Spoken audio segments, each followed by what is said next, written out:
রিজওয়ানা হাসানদের পারিবারিক মুক্তিযুদ্ধের ইতিহাসটা খুব সুখকর ইতিহাস না। উনি যদি বলেন যে উনাকে আসতে হয়েছে 53 বছর পরে, উনার কাছ থেকে আমরা কিছুই চাই না, উনি কে?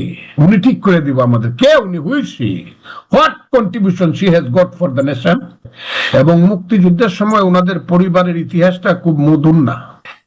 এবং আমি মুক্তিযোদ্ধা কমান্ডার বলে আমি জানি হবিগঞ্জে কারা কারা দালালা ছিল, রাজা কারা ছিল, আলবদরা ছিল। আর রাজনীতিবিদরা আছে বলে তো রিজওয়ানা হাসান, রাজনীতিবিদরা ছিল বলে তো দেশটা স্বাধীন হয়েছিল। আপনি রিজওয়ানা হাসান হয়েছেন, ভুল ত্রুটি রাজনীতিবিদদের যাই থাক, এখন আইছেন আপনি ঠিক করে দিবেন। আপনার ঠিক চাইটাই না এনতা বিদায় অন ইলেকশন দিয়া, নাইলে ইলেকশন করে দেখেন হবিগঞ্জের হেড টু কোয়ার্টারে আপনি তো মহিবুল হাসান সাহেবের মেয়ে, আমি ওনাকেও চিনতাম, কয়টা ভোট পান দেখেন, জামানতটা বাঁচে কিনা।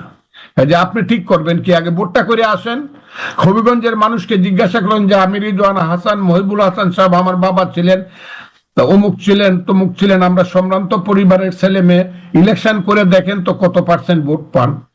কাজে এত বড় বড় কথা, এত অহংকারী কথা বলেন না যে আমাদেরকে কেন আসতে, উনি করতে কে আইছে, আসমান থেকে আইছে না, উনি ইউনূস সাহেবের দয়ায় আসছে, এনজিওদের দয়ায় উনি আসছে। ইউনূস সাহেব যদি বলতো যে উনার যিনি, ইউনূস সাহেবকে যিনি ভাত রান্না করে খাওয়া, তাকেও উনি উপদেষ্টা করবেন, ইউনূস সাহেব পারতো। আজকে যে আপনি এত সুন্দরভাবে এত বড় বড় কথা বলেন, এইসব তো বাংলাদেশের স্বাধীনতার জন্যই হয়েছে।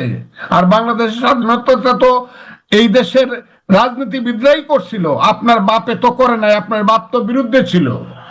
আমি খুব স্পষ্টভাবে কথাটা বললাম। এটা যদি চ্যালেঞ্জ করতে হয়, উনি চ্যালেঞ্জ করতে পারেন আমার সঙ্গে।